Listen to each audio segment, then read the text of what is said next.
मो नाटा हूँ रजनीकांत पाढ़ी भारतीय जातीय कांग्रेस रो हिंजोई विधानसभा पार्टी कर्मी सम्मेलन देखंतु ए निर्वाचन रे जो पांड्यान आउ शरत महापात्रंकर आक्रोश रे प्रत्येक जनसाधारण किछि न भाबी पद्म फूल रे भोट देले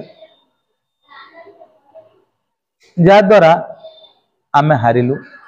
आईडा जेहेतु जनादेश को सादरे एवं विनम्र भावे ग्रहण करुचु।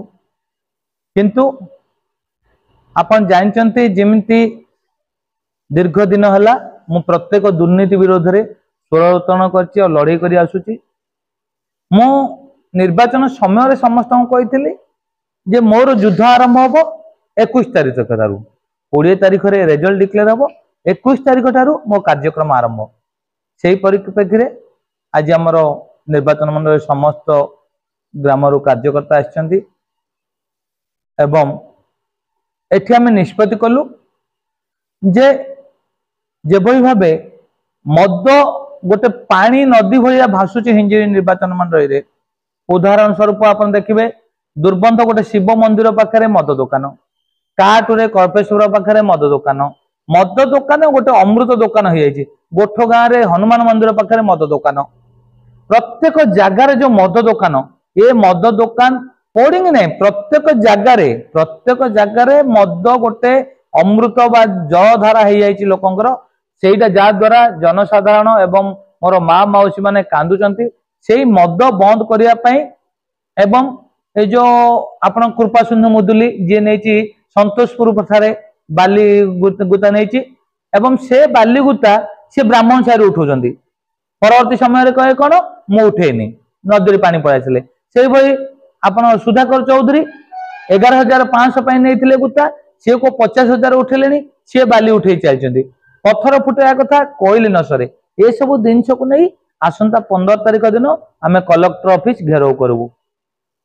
लहर कौटी चलीनी ओडिशा रे लोक माने पांड्यान विरोध रे वोट देचंती। आइरे मोदी किछि कर्तृत्व नहीं कि बीजेपी रो आइरे किछि 22 पट जो माने मारिबे बोली भाबुचंती किछि मारिबा दरकार नहीं। आइरे तांकर कार्यकलाप किछि नहीं।